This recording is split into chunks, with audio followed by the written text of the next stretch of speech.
to yet another wonderful one. Today we're joined by a man whose passion for pastry extends far beyond the kitchen. A proud contestant from season 6 of the Tastemaster SA. We've got Lucky Masinya, a patisserie lecturer from Johannesburg. Those streets of gold are lined beautifully with dessert creations made by him. They're as artistic as they are indulgent, all crafted with a dream of global culinary greatness. Welcome. Thank you for being here. Good morning. Good morning. Good morning, everyone. Thank you for sharing this space with us. Get comfortable. Listen, I'm very curious about your passion for patisserie. I just like saying that, right? It just falls up the tongue so beautifully. But Lucky, where did it begin, and what was that first little taste of sweetness for you in this life? I think the butt bit me when I used to stay at the children's home, because we used to do like mass cooking, mass production. And those ladies that used to cook for us, so they used to train us how to cook. Then when I went into high school at the Queen's High School, so we also had to choose between fashion and fabrics and cooking. But I was just so frustrated by getting the thread through the needle. I was like, this is not gonna work for me. I think food is the way to go. And I'm a firm believer. I'm not talking down on chefs at all, but I believe everyone can cook for themselves to survive, but not everyone can bake. And that's where it came in. And there's a really huge scarcity when it comes to the patisserie skill. I mean, I would agree. Baking is a science. I will leave it up to the professionals. I've had many flops in the kitchen, but you are also a lecturer of patisserie, which is such an interesting, I would say even niche space to be working in. So how did you even get into this, and what does a day-to-day even look like for you? So one of the things that I really love as well is to work with people, and I'm a firm believer of that. If there's one thing that will bring people of different walks together, it's food. People always need to eat. So I believe that it's an industry that will never die, and for me to pass on the skill is something that I really love, working with young people, upskilling them, because there's kids that can succeed when it's academics, but when it comes to the sports field, they're not that good. But then there's vice versa. They're very good in the sports field, but 100%. Not academically inclined. So that's where we come in as Capsicum Culinary Studio. Oh my gosh. And then what does a day-to-day look like for you? You get to the office, you get to the lecture hall. Does it start the night before? Are you prepping things? So I've got an opportunity to head up the patisserie department at the Rosebank campus in Capsicum.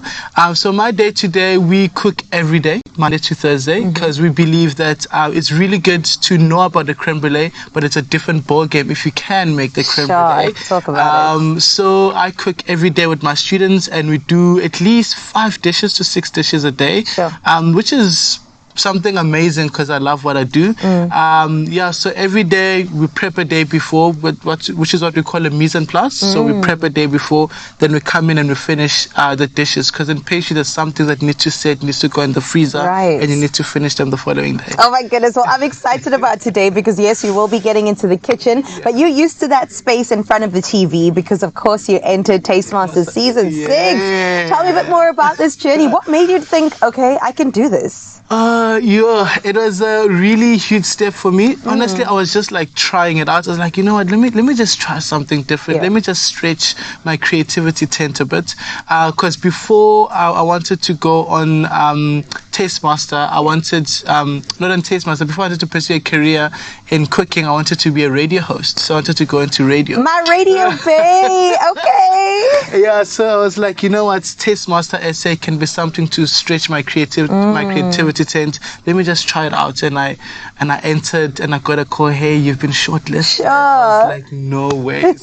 And being on Tastemaster, it was very different. The pressure was pressuring, I can imagine, I should say. And you know, being on national television, everyone watching you, everyone backing you back from home, it's just something on another level. But it literally, like, I grew a lot. And that's what you want from a competition, regardless of the outcome. You want to be able to stretch your creativity tent. I love that. I'm going to steal it and use it going forward. Lucky, tell me, what has been the highlight of your experience on Tastemaster?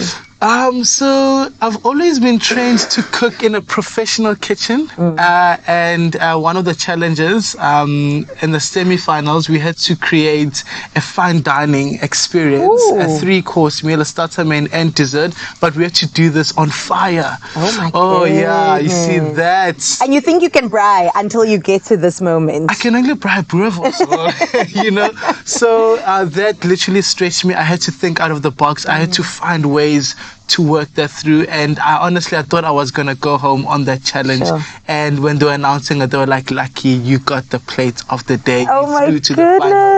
the finals." That was a life-changing moment. It was so indescribable. Yeah, I can actually feel my heart beating. Yeah, as if you're right there in the moment. Lucky, thank you for sharing the spaces with us this morning, the kitchen with us this morning. And also, I hope that you are listening to somebody, or somebody at least is listening right now going, I want to be in your position one day, and I want to enter the next season. Please go ahead and do this. And don't forget to tune into Taste Master SA. It happens every Tuesday evening at 7:30, only on SABC2. Of course, you can catch those repeats on Wednesday, as well as on Sundays at both 1 p.m. and 4 p.m. But without talking too much, let's have a look at what's to come.